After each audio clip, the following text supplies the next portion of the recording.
Ô, Quilinho, eu queria uma. Acho que o ouvinte também quer uma atualização a respeito da situação na Ucrânia, até porque, lembra que no ano passado, os russos festejavam o fato de o inverno estar se aproximando e sem o fornecimento de gás, os europeus iriam congelar, iriam sucumbir, a guerra seria vencida.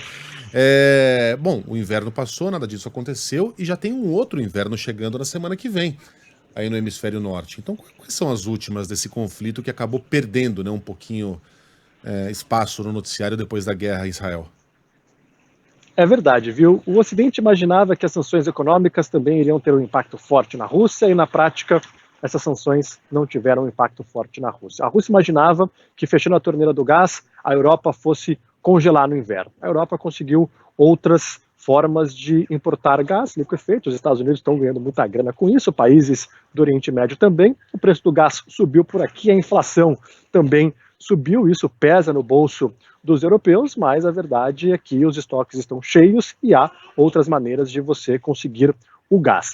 No campo de batalha, muita gente tem falado que agora é a disputa por centímetros, está uma guerra estacionada. A Ucrânia está em meio a essa contraofensiva que foi tão falada, com muita grana enviada para países do Ocidente, sobretudo os Estados Unidos, e não conseguiu grandes avanços no campo de batalha. A Rússia tem uma forte linha de defesa. O presidente Volodymyr Zelensky está tentando passar o chapéu mais uma vez na comunidade internacional para arrecadar uma grana e continuar com essa guerra. Teve uma reunião nos Estados Unidos com Joe Biden, tentando também convencer o Congresso americano a aprovar mais uma rodada de ajuda financeira ao governo de Kiev. Muitos americanos estão pensando, poxa, a gente já deu tanta grana, não está vendo resultados práticos. Tem eleição também do ano que vem por lá. Os republicanos são um pouco mais reticentes a continuar enviando ajuda ao governo de Kiev, porque não tem resultados, é um governo também marcado por muitas corrupções. E já tem muita gente falando, né, os analistas, que o Ocidente vai esperar mais alguns meses e aí vai ter que chegar para Kiev e falar, olha, não dá para a gente ficar enviando grana para vocês sem parar, não tem avanços no campo de batalha, vai ter que sentar e negociar. O que seria essa negociação? A Ucrânia ceder parte do seu território à Rússia para acabar com a guerra. O Volodymyr Zelensky fala que isso não vai acontecer, mas se o Ocidente parar de enviar ajuda ao governo de Kiev, aí a situação fica bastante complicada. Ontem aconteceram bombardeios à cidade de Kiev, o sistema de defesa antiaéreo conseguiu interceptar esses mísseis, mas os destroços atingiram prédios e feriram pelo menos 50 civis. Um hospital infantil também foi destruído, e claro que tem um simbolismo grande, que esses ataques acontecem na capital de Kiev, logo depois de reuniões com o presidente dos Estados Unidos e o Fundo Monetário Internacional, na tentativa de captar recursos.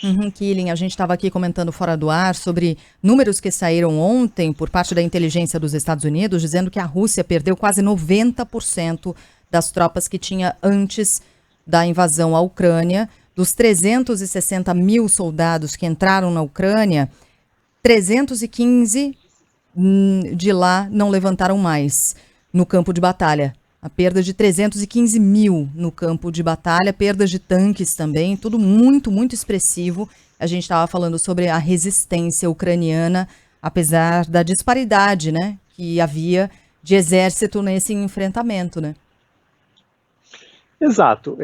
A ajuda da Europa e dos Estados Unidos foi muito importante para a Ucrânia conseguir, né, se manter e conseguir também representar baixas ao exército russo. A Rússia nega um pouco esses números, mas não dá para negar que tanto o Ocidente, né, tem perdido equipamentos militares e grana, e o exército de Kiev também, muitos soldados, como a Rússia também tem perdido, né? Claro que os dois lados tentam esconder os números, dar uma maquiada, mas é uma guerra de muitas baixas.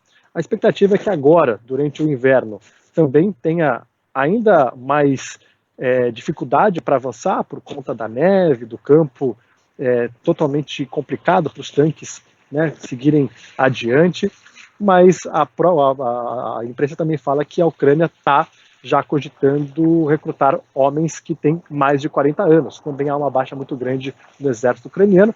Os dois lados estão sofrendo bastante, mas a Rússia, pelo menos, demonstra que tem uma capacidade maior de seguir nessa guerra de enfrentamento, né, de perda de soldados e perda também de equipamentos militares. Bom, e evidente que negaria esses números, né, sobre os quais a gente falou aqui. Tem outros tantos aqui, além da tropa terrestre, né, dos soldados.